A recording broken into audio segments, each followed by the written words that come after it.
रहीला शादी के बाद अपने ससुराल पहुंची, जहां हर चीज पर कंजूसी का राज था। खाने के छोटे छोटे हिस्से, बिजली और पानी की बचत, हर छोटा बड़ा काम सस्ता करने की कोशिश से भरा हुआ था।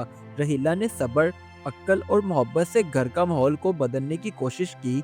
देखे कैसे एक आम सा घर और एक कंजूस ससुराल मोहब्बत और समझदारी से खुशियों का गहवारा बन गया। ये कहानी है सब्र, हौसले और खानदान की असल कदर की।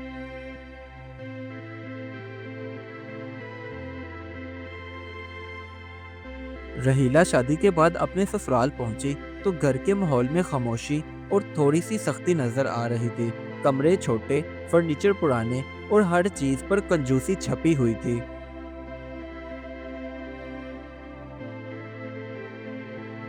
रहीला ने देखा कि घर की हर चीज में बचत की झलक थी। बर्तन, फर्नीचर और कपड़े सब पुराने थे, मगर साफ सुथरे थे। उसके ससुराल वाले हर चीज का हिसाब रखते थे। और तो और उसका ससुर अपने पुराने सिक्कों का भी हिसाब रखता था। पहली शाम जब खाने का वक्त हुआ तो उसके ससुराल वाले सब आकर बैठे। तो रहीला ने देखा कि हर प्लेट में थोड़ा थोड़ा सा खाना है। तो वो दिल में सोचने लगी कि हाँ, हर चीज पर हद है। ये सब लोग ऐसे क्यों कर रहे हैं। बिजली और पानी के हर कतरे पर नजर रखी जाती थी। हर स्विच और नल पर कंजूसी का राज था। तो रहीला ने दिल में ठान लिया कि सब्र से ये सारा माहौल बदलेगी। कुछ दिन गुजर जाने के बाद खाने की जिम्मेदारी अब रहीला पर आ गई कि अब रोजाना खाना वो बनाएगी। तो रहीला जब बावर्ची खाने में पहुंची तो थोड़े से अज्जा देखकर पहले तो परेशान हुई। फिर उसने सोचा कि कम वसाइल में भी अच्छा खाना बनाया जा सकता है। उसने खाने के अज्जा को जहानत से इस्तेमाल करना शुरू कर दिया।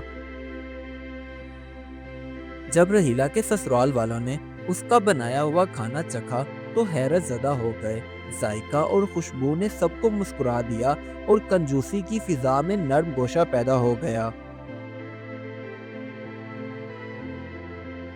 अब अगले दिन जब रहीला बावर्ची खाने में खाना पकाने के लिए गई तो उसकी सास उसके पीछे आकर कहने लगी, बेटी मेरी बात मानो, तो खाने में तेल और नमक बिल्कुल ऐसे डालना जैसे हो ही ना। तो रहीला ने सब्र और हिकमत से उन्हें कायल करते हुए कहा, माँ जी, अगर थोड़ा सा तेल या नमक खाने को मजीद जायकेदार बना दे तो क्या हर्ज है।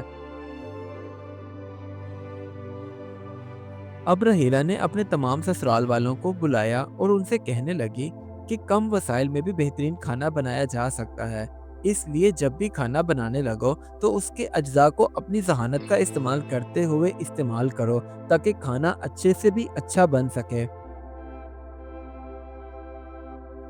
अब जब भी रहीला खाना पकाने के लिए बावर्ची खाने में जाती तो घर के बच्चे भी उसकी मदद करने के लिए आ जाते।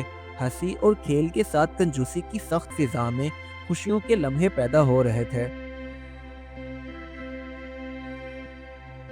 गुजरते वक्त के साथ साथ जमीला ने छोटे छोटे घर के मसाइल खुद हल करना शुरू कर दिए। टूटे बर्तन और रिसने वाले नलके को उसने खुद दुरुस्त करके घर के माहौल को बेहतरीन बनाना शुरू कर दिया। एक दिन रहीला के घर मेहमान आए तो उसने चाय के साथ बहुत ही कम अज्जा डालकर पकोड़े बनाए और उन्हें पेश किए। तो मेहमान देखकर बहुत खुश हुए और उसकी तारीफ करते हुए कहने लगे, वाह भाभी, ऐसे पकोड़े हमने पहले कभी नहीं खाए। एक दिन गांव में आंधी आई और उसके बाद बहुत ही तेज बारिश होने लगी, जिसकी वजह से छत से पानी रिसने लगा। कंजूस ससुराल वाले परेशान हो गए, मगर रहीला ने उसका हल निकालने के लिए सोचना शुरू कर दिया।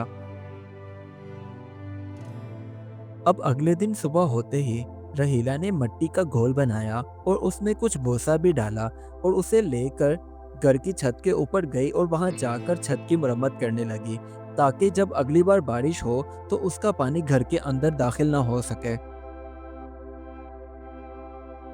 अब रहीला के ससुराल वाले भी उसके बताए हुए तरीकों को देखते, समझते और उस पर अमल करने लगे और उनके घर की कंजूसी का निज़ाम खत्म होने लगा, जिसकी वजह से हर काम में मोहब्बत और तावन नज़र साफ आ रहा था। आहिस्ता आहिस्ता जो कि घर में कंजूसी की फिजा खत्म होने लगी थी, तो छोटे छोटे मौक़ों पर जश्न मनाने से घर की खुशियां बढ़ने लगी, जिसकी वजह से सब घर वाले मिलकर खूब मिठाइयाँ खाते और एक दूसरे में बांटते भी। आखिरकार रहीला की मोहब्बत और सब्र ने उसके कंजूस ससुराल वालों के दिल नर्म कर दिए। सबने महसूस किया कि खानदान में खुशी देने वाले जज्बात अहम हैं, ना कि कंजूसी करना। देखते ही देखते सब मिलकर काम करने लगे। घर का माहौल खुशगवार और मोहब्बत भरा हो गया। हर कोई हर काम में साथ देने लगा, क्योंकि सब जान चुके थे कि घर का माहौल ऐसे ही बनता है और ऐसे ही खुशियाँ आती हैं। आखिरकार सबको समझ आ गया कि सब्र, मोहब्बत और मेहनत किसी भी कंजूस माहौल को खुशगवार बना सकते हैं। इस कहानी से हमें ये सबक मिलता है, छोटी छोटी कुर्बानियाँ और अक्ल से किए गए इकदामात खानदान में इत्तेहाद और खुशियाँ और मोहब्बत पैदा करते हैं, क्योंकि हर मुश्किल सूरत हाल में मस्बत रवैया और तामन सबको करीब लाता है और दिखाई देने वाली सख्तियाँ भी नर्म हो जाती हैं। Do like my videos and don't forget to subscribe my YouTube channel. Also press the bell icon.